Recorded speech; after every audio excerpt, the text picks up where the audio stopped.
Okay guys, another day, another video. So in today's video, we are going to integrate the front end, the SwiftUI client, with the Vapor server that we had created in the last video.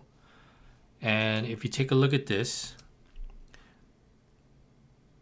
you can see that this is loading, and it's loading from the Vapor server. This is the complete project for this specific video. And if you notice, there was a slight lag in the load, and that's because everything is being called to the Vapor web API, and Vapor is then calling into a dev server that I have running Postgres. So that's what the lag is about, but I'm just trying to show you the feel and the look of the app as finalized for this particular video. So the first thing that we're going to do to get started is we're going to refactor the API service and these related APIs in order to be able to pass down some pertinent information. But before that, in case you guys have been kind of jumping around in the videos, or otherwise maybe we're skipping some of the videos, I have refactored some of the code for the models already in some of the prior videos. And for this video, I've added decodable because we are going to be either encoding or decoding some of these models. So make sure you take care of that. The two that we're going to do today is user and user content. User was, of course, previously called person. And you just want to go in here and do a rename. And this used to be called name, so you just want to go in and rename it to username. But in the case of user content, I have defaulted like count to 0, and description now is optional. And the only side effect of that is that this guy right here, you have to handle the optional.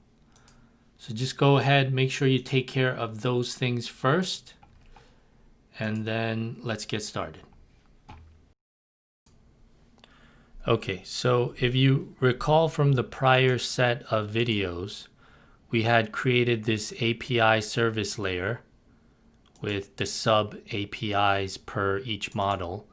And part of the reason why we did that was to prevent kind of, strewn about instantiations of all these APIs sort of all over the place as needed. We wanted to contain the code in one place and reduce the memory usage by only having basically what's a singleton of each API.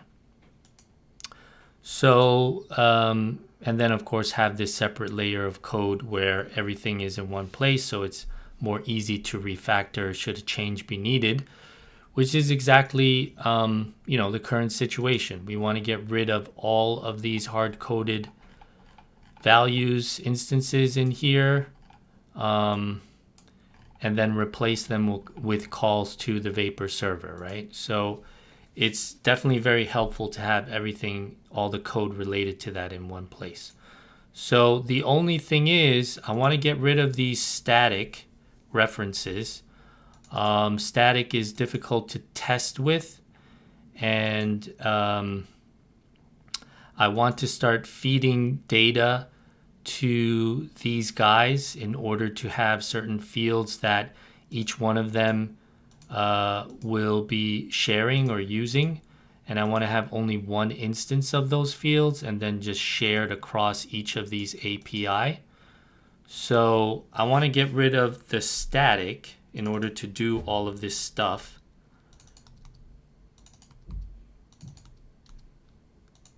But in order to do that, what I'm going to do is I will have one static, a static instance of this API service.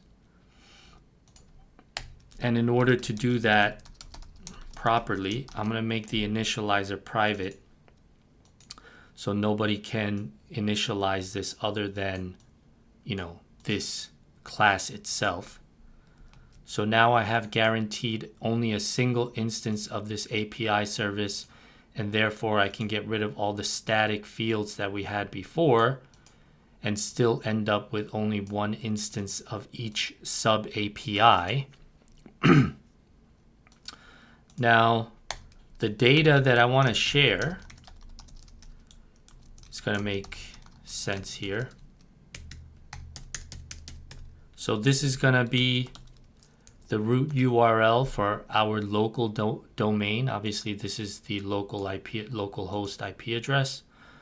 So then the other thing that I want to do is I want to have single instances of the encoder and the decoder. And the reason for that is each of these guys is going to be making a lot of networking calls individually. Each one will probably do more than 2 calls per each sub API. So and then of course that means they're going to have to encode and decode some of this data.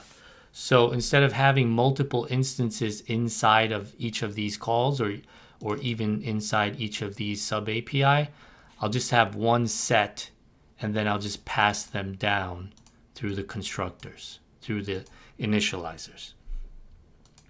So in order to do that, I am going to firstly, actually, I want to get rid of the references to person. So I'm going to refactor the names.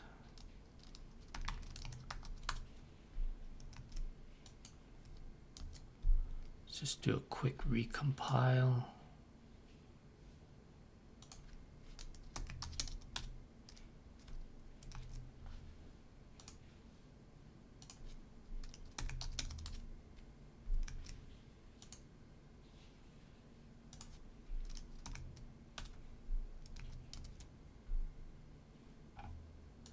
All right. So the first thing that I want to do to make this happen is I want to make sure that each of these guys has to have the exact same set of fields referenced, because ultimately the point was to share this data, right? So the way I'm going to go about doing this is I'm going to create a base API protocol.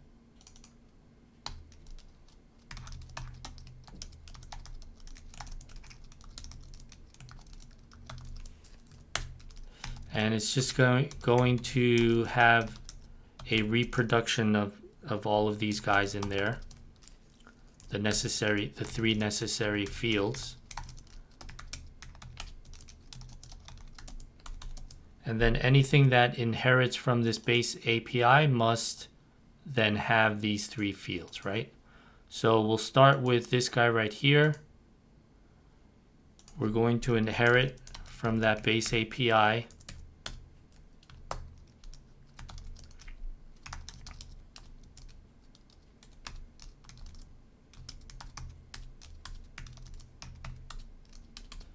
and then we're gonna have this initializer so that we can pass down the values from that parent, which is the API service.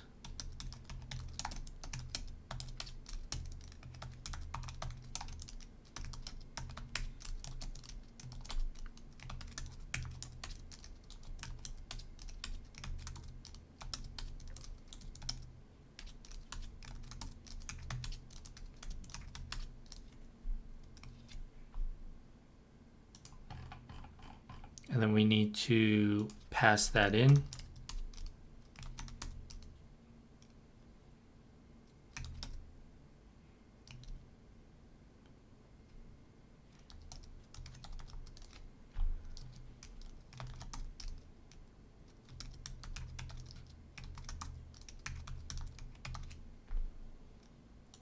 Now the reason why I made the reference to self is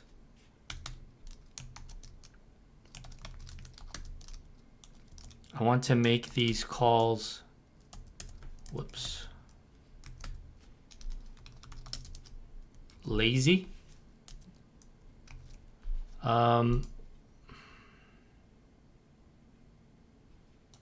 Whoops. I want to make these calls, sorry. I want to make these calls lazy because they're not that big now, especially once we get rid of the hard-coded values from in here. But over time, they could get, significantly larger reference types. So I want them to only load upon the first actual call instead of during the initialization of the instance of the API service. So in other words, if this guy, for example, during the user session wasn't actually used, then there's no reason to initialize it, right? So that's what lazy is going to give us. And then lazy also saves the result so that you don't have to keep running it. And that's also part of the reason why we're using it. Now, let me just make sure this compiles. All right.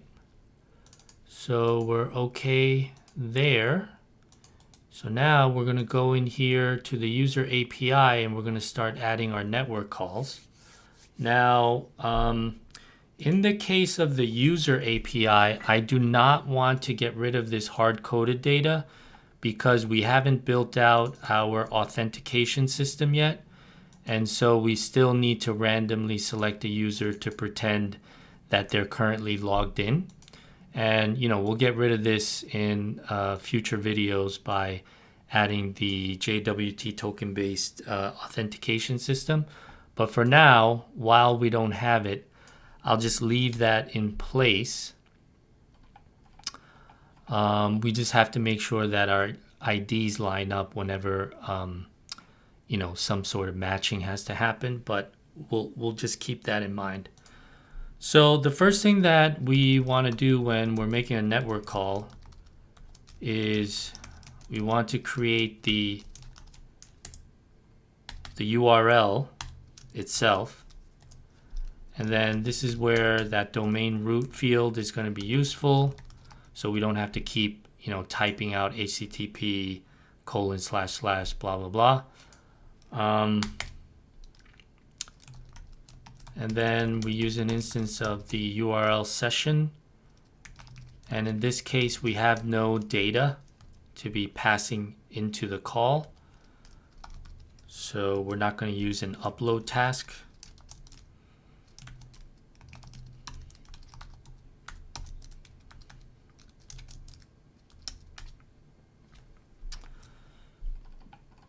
Okay, now we're making the call to this path.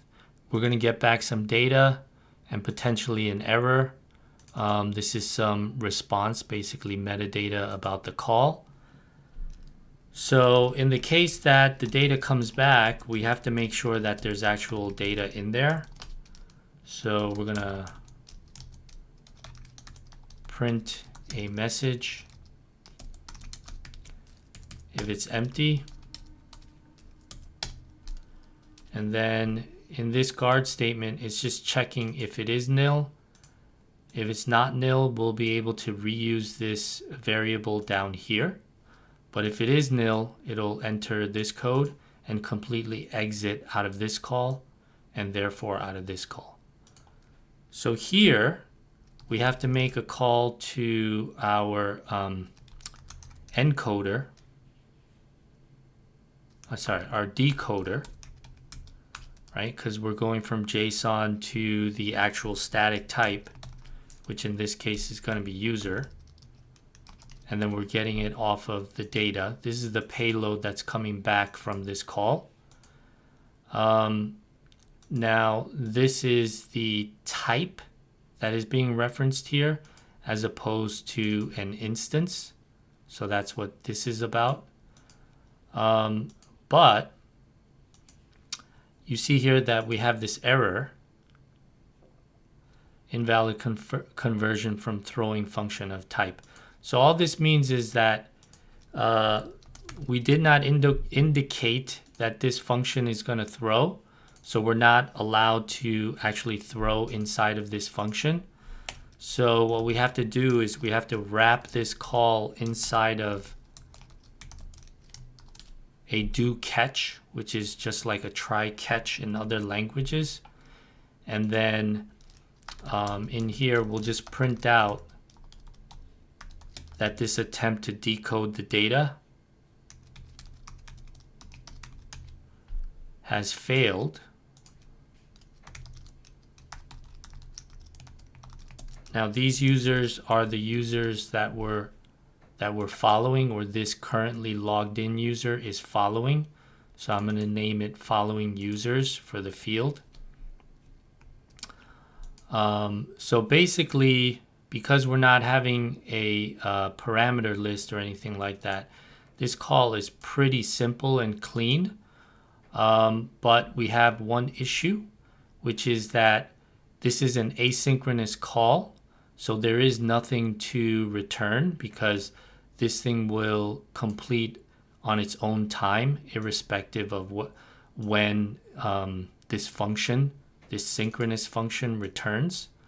So we need to do a couple of things. First of all, we need to resume on the call so that this asynchronous call can happen without blocking, but then we can rejoin it basically once it's complete. If we don't have this, then basically it's just going to go off to Neverland, and we're never going to be able to get back any of the data. So we have to do that. And then the other thing we have to do is we have to have a way of retrieving this data and giving it back to the caller. So the way that we're going to do that is we're going to use a callback.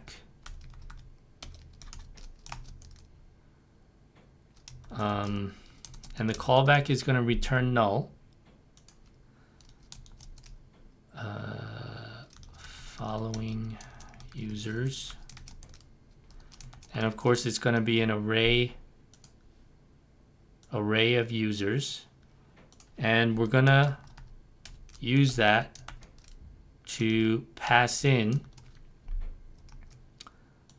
our data result, the following users, and then this function callback will be defined by the caller of the getFollowing function, and that caller will internally in the callback do what is appropriate to them with this list of following users. So that's what we're attempting to do here. Now this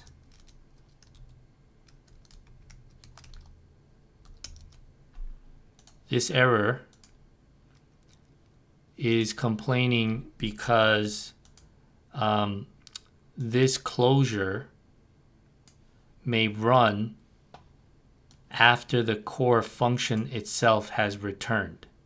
So this scope may no longer exist when this closure when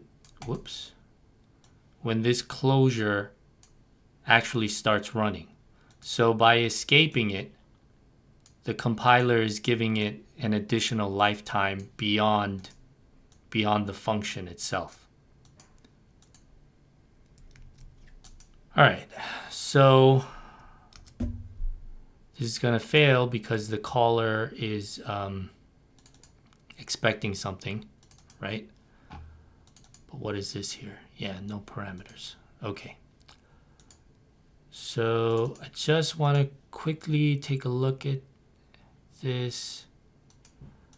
Yeah, I knew I forgot something. All right, so here's the thing. In Swift, there is no garbage collector. There is something called ARC, Automatic Reference Counting. And basically, it's just a service that goes around and checks if instances of objects, meaning reference types, classes, basically, have no more pointers on them. Nothing is pointing to them, and therefore they can be cleaned up, and then it will go ahead and do a cleanup. Now, the times where it gets stuck is when you have one reference type, and I just want to make clear that this does not apply to structs and value types. It only applies to reference types.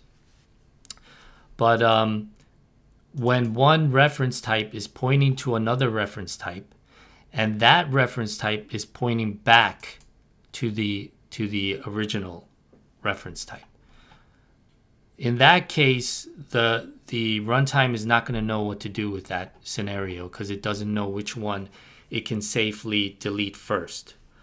So in this case, we have that situation because this is a closure, and a closure is a reference type.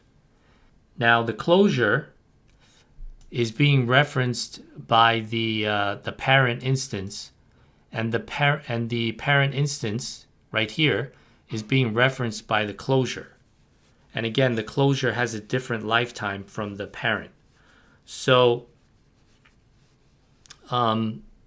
we need to tell the compiler what to do, or which one can be safely removed before the other. So we're going to use weak self to do that. And what this basically says is, and I'll take care of this in a moment, but what this basically says is it tells the runtime, go ahead, and if you run into this block scenario, go ahead and get rid of the parent instance first, meaning deallocate it first, which effectively makes this optional, right? And then in here, we need to do an optional check before we actually use it. But then if it's not optional, then we can use it. So that's where the deadlock is resolved, by having these sorts of indicators like unowned and self.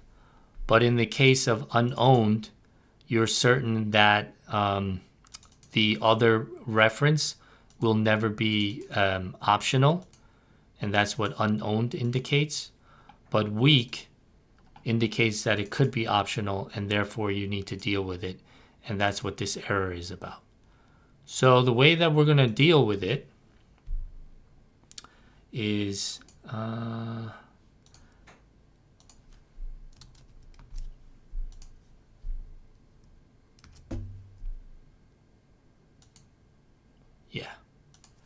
so the way that we're going to deal with it, I think this is cleaner to do it this way anyway. So we're going to do that guard check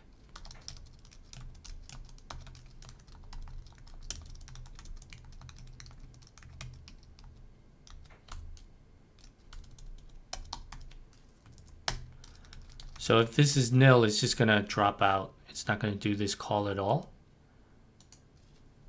But if it's not nil, then it's going to use it, and it's going to get the data back and give it to the callback. So I just wanted to make that part clear. And then we can go here and we can fix this issue. And we're going to fix it by doing a couple of things. So the first thing we're going to do is we're going to actually make this have a empty default value.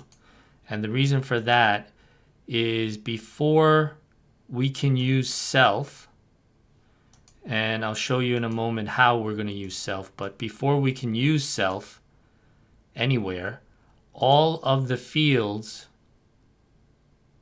in an instance must be instantiated. And that's because self doesn't exist until the type instance exists, and that doesn't happen until all the fields are instantiated. So that's what we're doing here.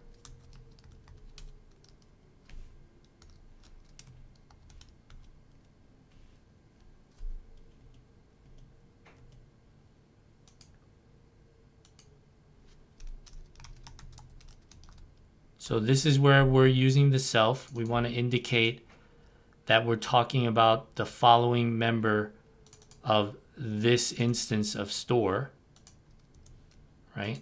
And then we're going to get back, if you recall, it's passing in the following users that it got from the data. So we're getting that back as the parameter, and then we're going to set it to the local following users, which is called following.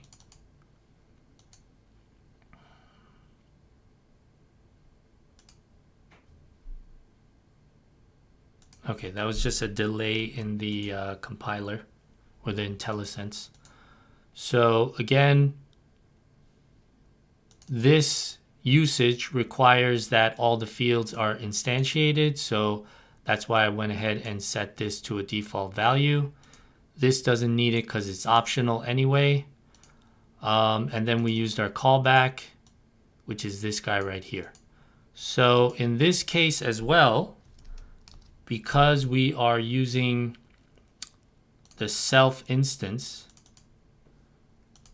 and then this object is instantiated, this object is a distinct object from this object, right? So they're referring to each other. Therefore, we're going to use weak self on here.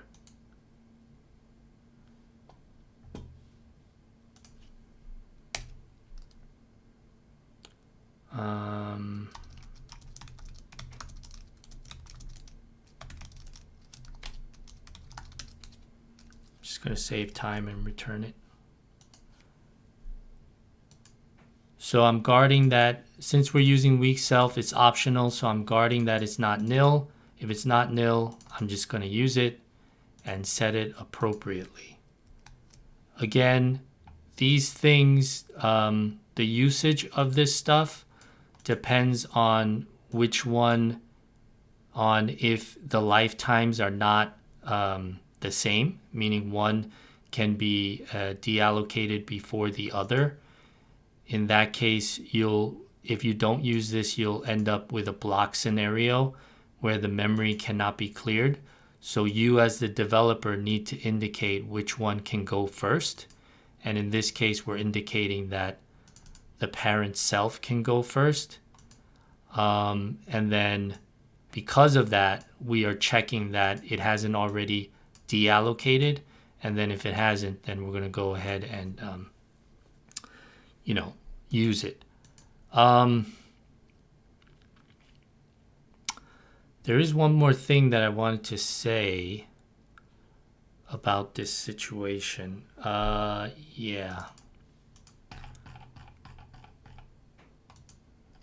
So in this case, we are not using weak self or unowned self in here because in actuality, these two have the same lifetime, meaning the API instance, API service instance, and then this closure, they have the same exact lifetime. So when this guy goes, it's a member of, the closure is a member of this instance. So they have the exact same lifetime. So there's no reason, there's no disconnect there basically. But in the case of this guy, this closure running on an asynchronous call has a distinct lifetime from this user API. So it's possible that the user API will be nil or no longer used while this guy is still running, right?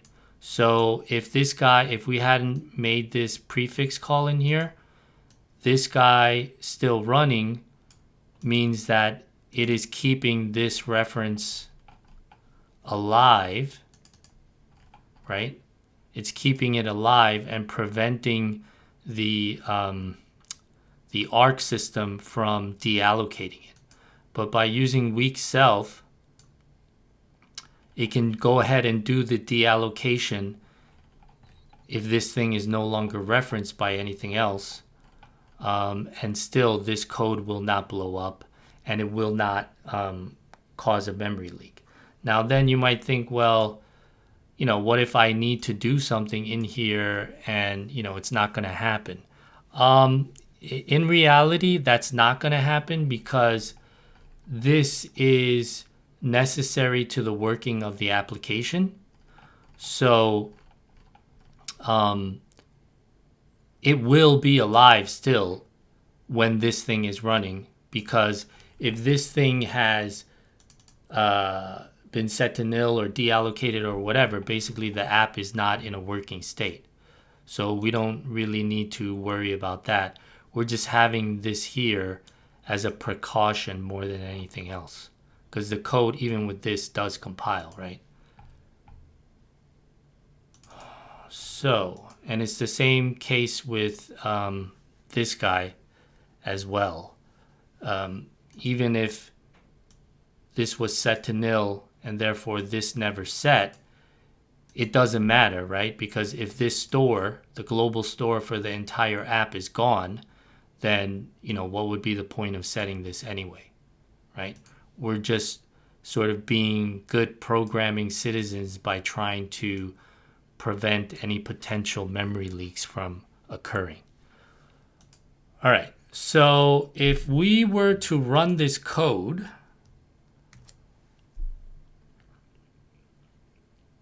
what would we get?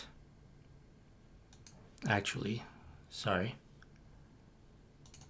We need to switch this to the tab view because that's what we're trying to run right now. I'll fix this in a moment. All right, cool. So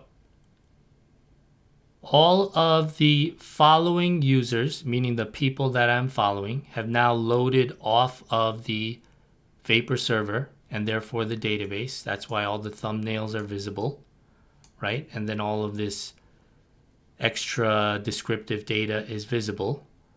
The content is not working because that's still loading off of the local fake data, which doesn't have matching IDs.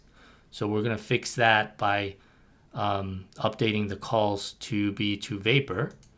And then just so you can see that this really is happening from the network call, if I were to comment this out, then you can see we get nothing, right? Because this was hard-coded into the app from the beginning. So we get nothing. So then we're going to undo this. So that error was because we are not going back to the main thread. We're not going back to the main thread because the network call here is running on a distinct thread. It's not running on the main thread, meaning the UI thread. So once the call completes, we need to go back to the UI thread, which is what this guy is. And then if we run the app again, we should see everything come back. So, okay, cool. Now, let's keep going. So now we want to deal with the content, the images, the descriptive stuff down here, all of that stuff, right? So we're going to go jump to this guy, which happened to be right here. I'm going to get rid of all this static fake data. Let me take a look at my notes real quick.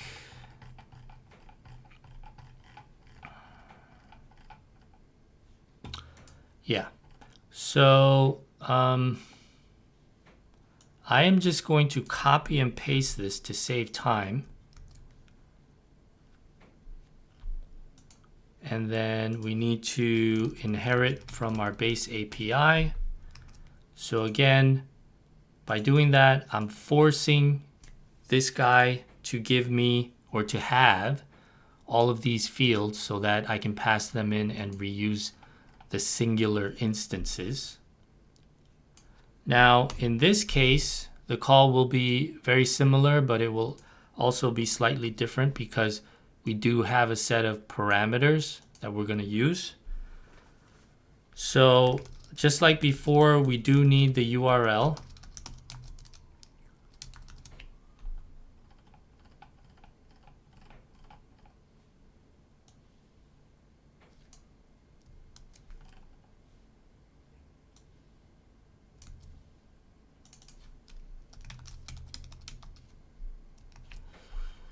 So I believe this is called user content.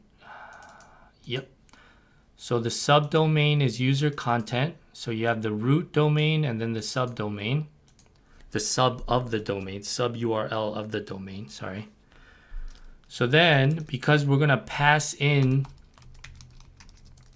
the payload, what's going on here?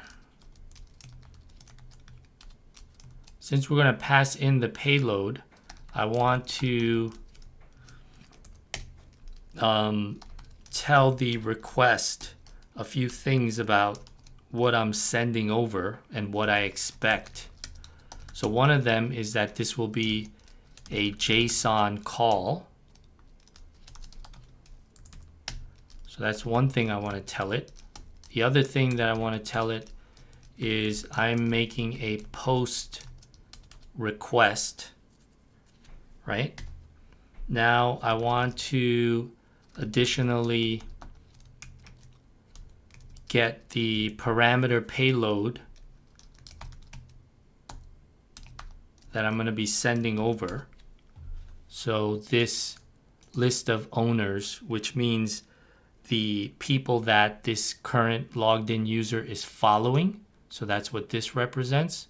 So I want to get only their IDs, but because this is a JSON call, I'm going to wrap it inside of an object. Let's create this object first.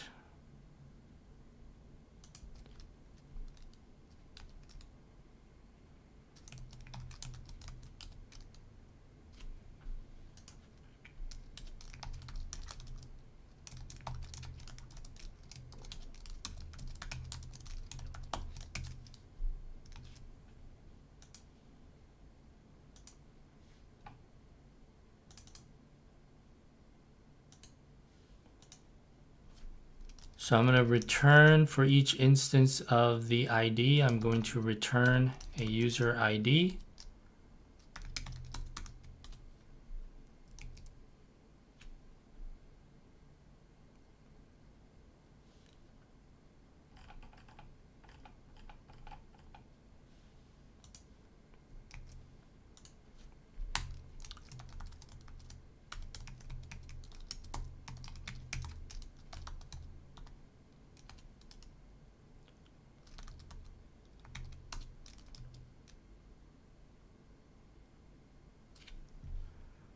All right, so I was going to make a call to the upload task, but I actually need to do a encode first.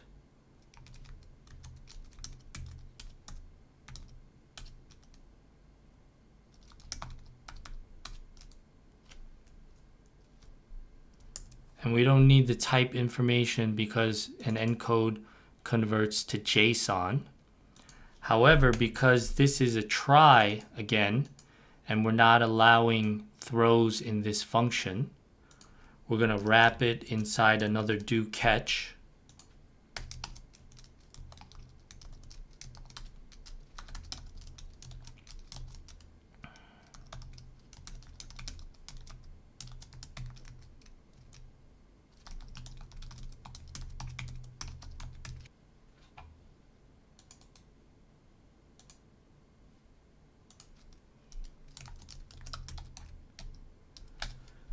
All right, so this is encodable, meaning it's convertible into JSON. So I forgot about that parameter. Come on. That inheritance, I mean.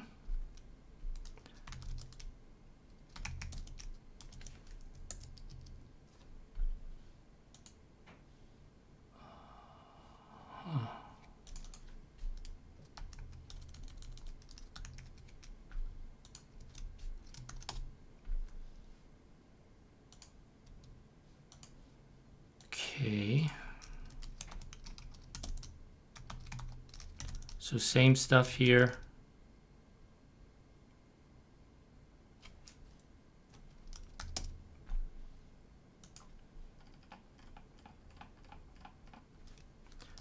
So again, we're going to guard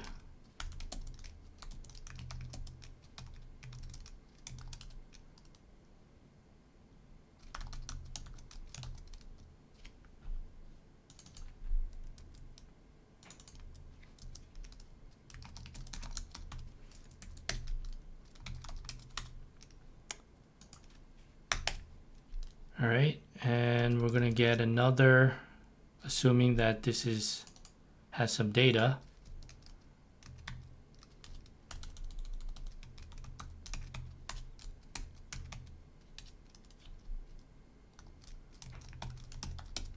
So it's of type user content and then data. Then we're going to set that. But because this is another try, we have to wrap it.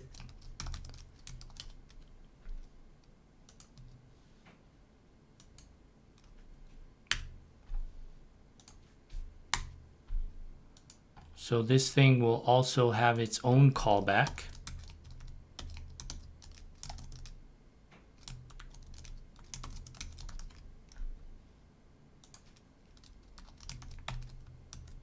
So it also takes content.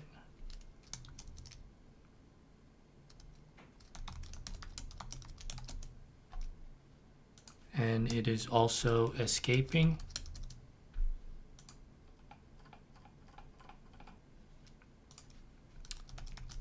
So we're going to use guard again.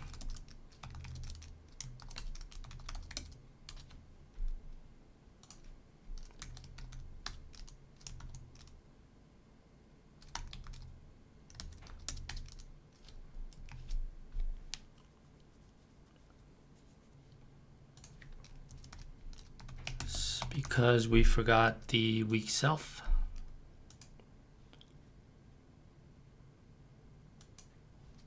What is that?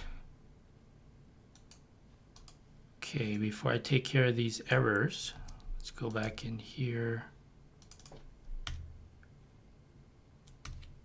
Just finish that up. All right. So again, we want to make sure we don't have any strong references that prevent cleanup.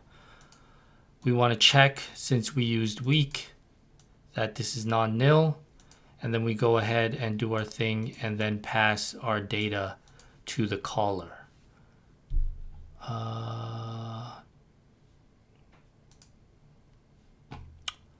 Whoops, sorry, put in the wrong place. All right, so this is going to be the caller. Actually, I didn't do that yet. So we can do this.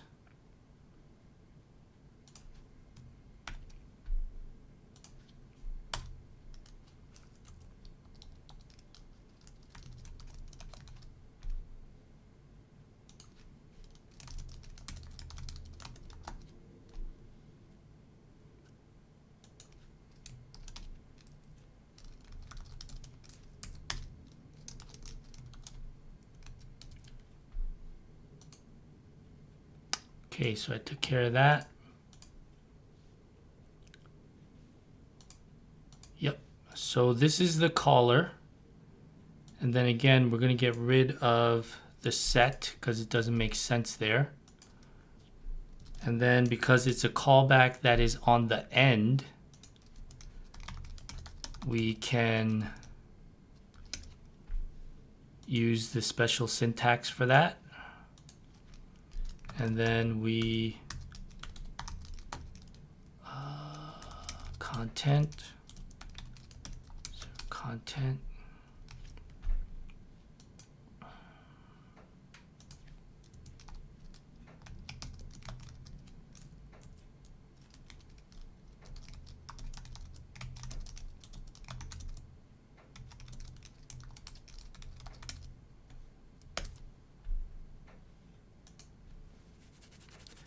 All right, so let's see if this works. All right, it doesn't work. Now I tricked you because I do know why it's not working. But before I show you, let's take a look at this code. So if you remember, this is the view model for this guy, right? So we had set it up so that no view had a bunch of, dangling variables and whatnot, but all the data related to its view rendering was going to be inside of our view model, right? So in order to, how should I say, trigger this call, right? This call that we just refactored just now, right? So in order to trigger this call, we loaded it on appear. Okay, but on appear only runs once, which is the core issue that we have here. What am I doing?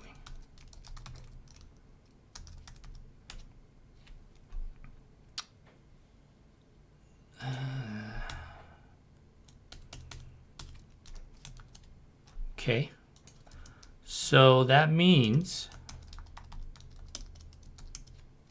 actually maybe a better name would be changed following. So on appear only runs once, so we need to switch this to something that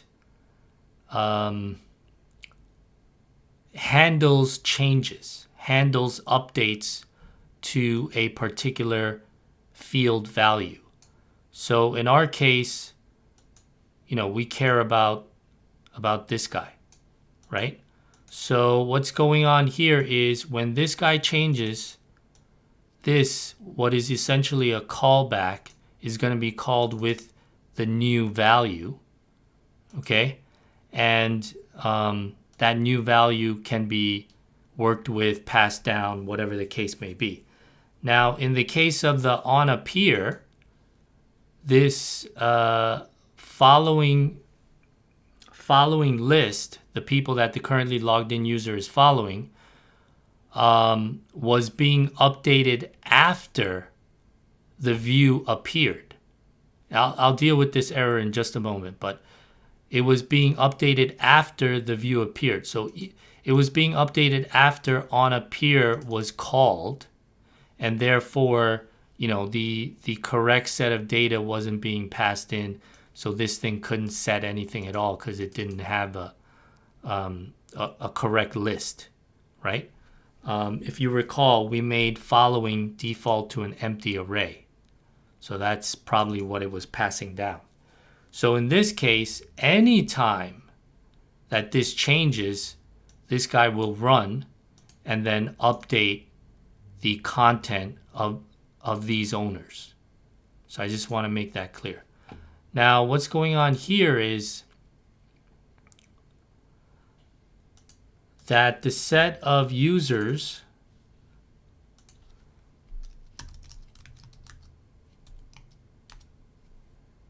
has to inherit from equitable because, before I write this down, let me just explain why. Because in order for this guy to know that, well, not this guy to know that the data referenced in the parameters has changed, it needs to be able to compare it.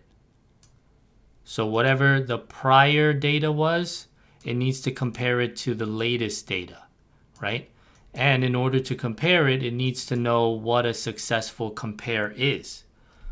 So in order to do that, we need to make the thing being compared, our list of users, the type that is, to know what a comparison is for itself. So we're going to override from equitable, and the only thing that you override when you over when you inherit from equitable is the equals equals checking operator, right? So LHS is left-hand side, RHS is of course right-hand side. So we are comparing two users against each other to see if they're the same or not. So the way that I've decided to do that is to base it on the ID, the unique identifier. I know that the ID is unique, so if the ID differs, then it must be a different user.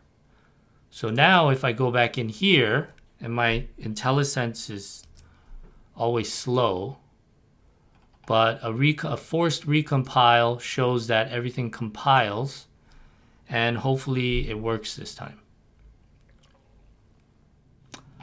All right, so that was just an issue on my part. I forgot to add resume. So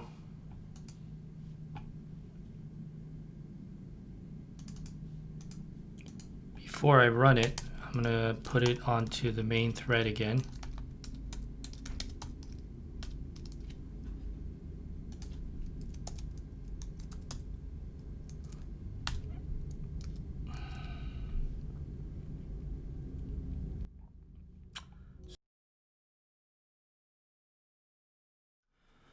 All right, guys. I was gonna end the video here, but I couldn't help but feeling I didn't do a very good job of explaining the strong references issues with an instance pointing to another instance and that instance pointing to the other instance.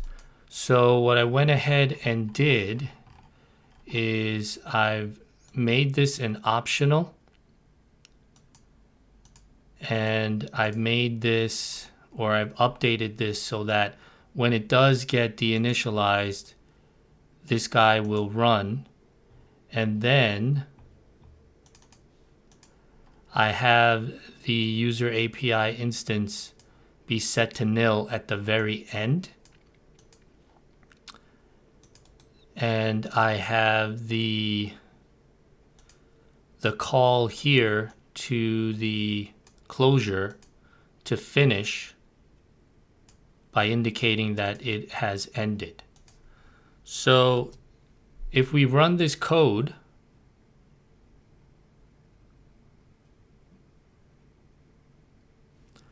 then things do work as expected, except that you can see here are printouts. So the closure ended, and then the user API is deinitialized. So let me just bring this up a little bit more. So these two guys right here, right? And then there's nothing else pertinent to that thereafter. But if I don't do this,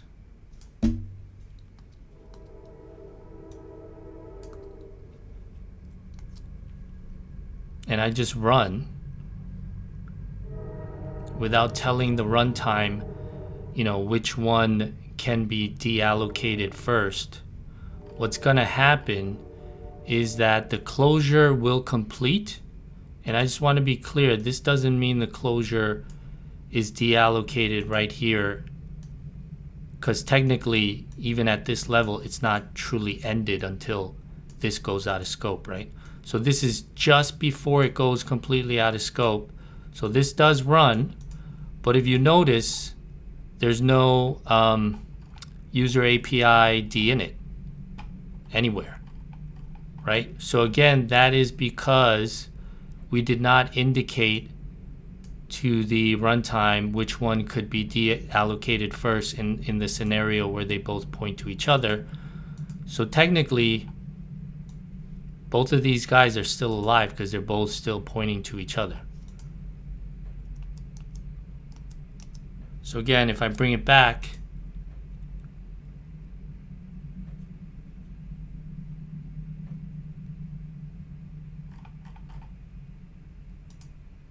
everything works as expected and is cleanly deallocated. So sorry about the extra time, but I just wanted to make that super clear as possible. So I hope this video was useful for you guys. If it was, like the video, share the video, subscribe if you haven't, and thanks for watching.